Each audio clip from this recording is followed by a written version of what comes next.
नमस्कार, सादर प्रणाम। मैं डॉक्टर ओपी मिश्रा, द संकेत लाइव से। देर आए दुरुस्त आए की कहानी को चरितार्थ करते हुए बुधवार को सुप्रीम कोर्ट ने बुलडोजर एक्शन पर जो निर्णय दिया है उसे इतिहास में स्वर्ण अक्षरों में लिखा जाएगा, क्योंकि सुप्रीम कोर्ट ने अपने निर्णय में एक तरह से भाजपा की उस संस्कृति पर प्रहार करने का काम किया है जिसमें बुलडोजर के जरिए वोट बैंक साधने की कोशिश की थी।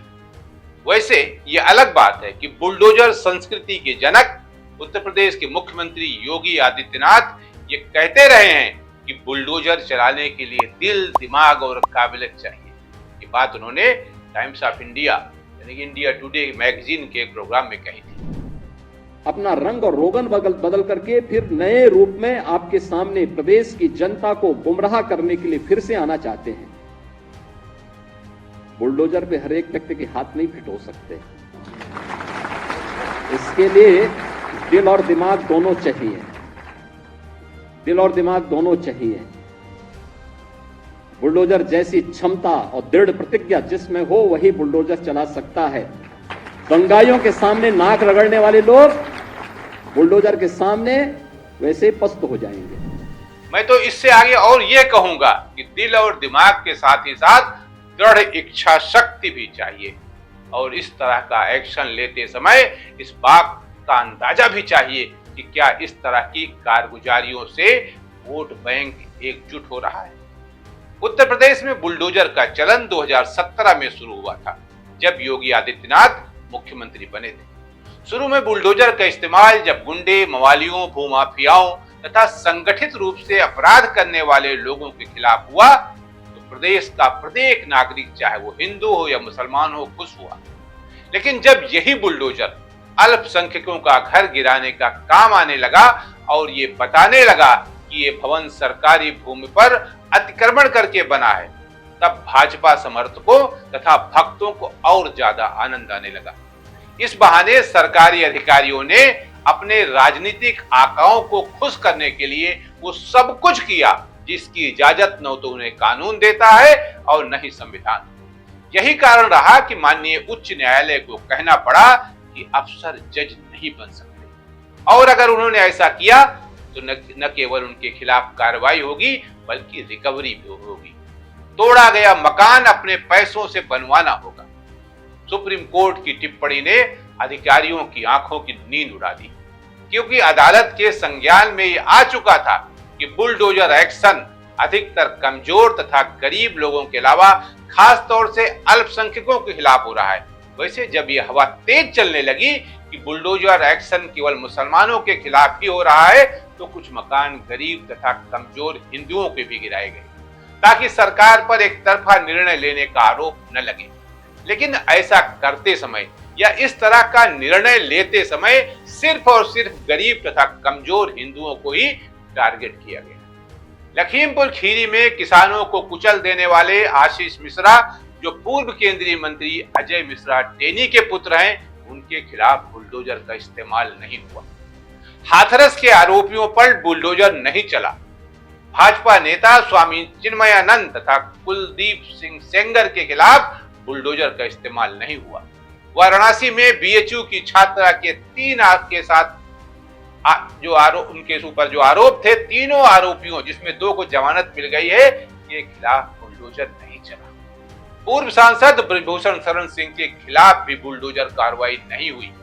इन घटनाओं ने गरीबों और कमजोरों के अलावा मुस्लिम समुदाय के लोगों में ये विश्वास बढ़ा दिया कि बुलडोजर कार्रवाई मुंह देखी के आधार पर हो रही।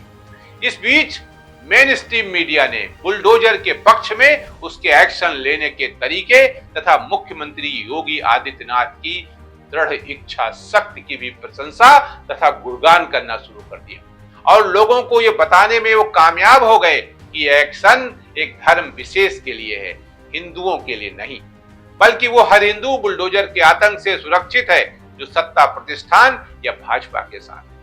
मेन स्ट्रीम मीडिया की इस गलत तरीके की रिपोर्टिंग करने वालों ने कभी भी यह जानने और पूछने की हिम्मत नहीं की कि क्या इस तरह के कृत्य कानून के मुताबिक है।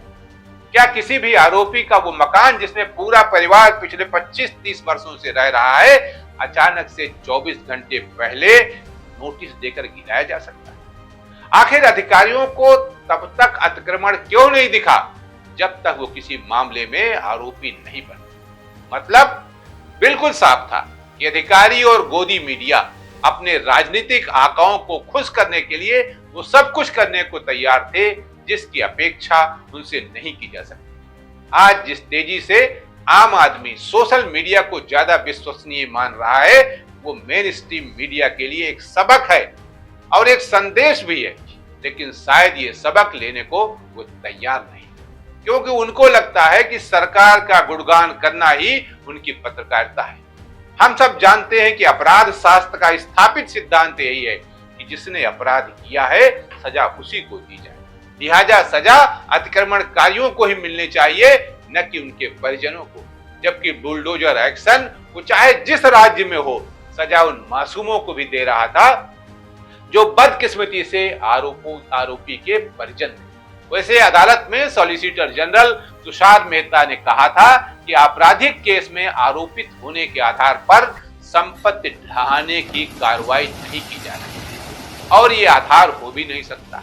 इस पर अदालत की टिप्पणी थी कि अगर किसी इमारत को गिराने के मामले में अधिकारी चुनिंदा तरीके से कार्रवाई करते हैं और ये पाया जाता है कि उस इमारत का मालिक इस एक्शन से तुरंत पहले किसी आपराधिक मामले में शामिल था, तो ये माना जा सकता है कि इमारत गिराने का असली मकसद सिर्फ अवैध निर्माण नहीं बल्कि आरोपित को सजा देना हो सकता है, और शायद यही सरकारें और उनके अधिकारी कर भी रहे। वे एक्शन के जरिए सबक सिखा रहे थे, जबकि सत्तारूढ़ दल अपने वोट बैंक को साधने के लिए इस तरह का निर्देश दे रहे थे। तभी तो कई बार जब कोई अल्पसंख्यक समाज का व्यक्ति आरोपित हुआ तो बहुसंख्यक समाज ने तुरंत बुलडोजर कार्रवाई करने की मांग कर डाली। ये मांग करते समय तथा एक्शन लेते समय सरकारी अमला ये भूल जाता है कि आरोपित का दोषी करार देने का अधिकार अदालत का है। तभी तो सर्वोच्च न्यायालय को टिप्पणी करनी पड़ी कि कार्यपालिका या उसके अधिकारी जज नहीं बन सकते। ये शक्ति के बंटवारे के सिद्धांत का उल्लंघन है, कानून के शासन पर हमला है तथा असंवैधानिक। अदालत को बताया गया था कि बुलडोजर कार्रवाई से अब तक करीब 7 लाख लोग प्रभावित हुए हैं और करीब 1.5 लाख से अधिक मकानों को ध्वस्त किया गया है। इसमें सबसे बड़ी संख्या उत्तर प्रदेश की, उसी उत्तर प्रदेश की जिसके प्रवक्ता का सुप्रीम कोर्ट के निर्णय आने के बाद अब ये कहना है कि आदेश दिल्ली के संदर्भ में है, हमारे संदर्भ नहीं। उत्तर प्रदेश सरकार इसमें पार्टी नहीं है, लेकिन इस फैसले से अपराधियों के मन में कानून का भय होगा, ऐसा प्रवक्ता कहना है, क्योंकि शासन की पहली शर्त कानून का राज है और कानून का राज सब पर लागू होता है। काश ऐसा होता। प्रवक्ता का कहना था कि सुप्रीम कोर्ट के निर्णय का उत्तर प्रदेश सरकार स्वागत करती है, यकीनन स्वागत करना चाहिए, लेकिन जो भी कुछ हुआ है, जो भी कुछ किया गया है, वो अच्छा नहीं हुआ। और अब देखना ये होगा कि सुप्रीम कोर्ट के आदेश का कितना पालन होता है, क्योंकि शासन के पास, सरकार के पास तमाम तरह की शक्तियां होती हैं और वो कुछ भी करने में सक्षम होता है। आज के लिए इतना ही। नमस्कार।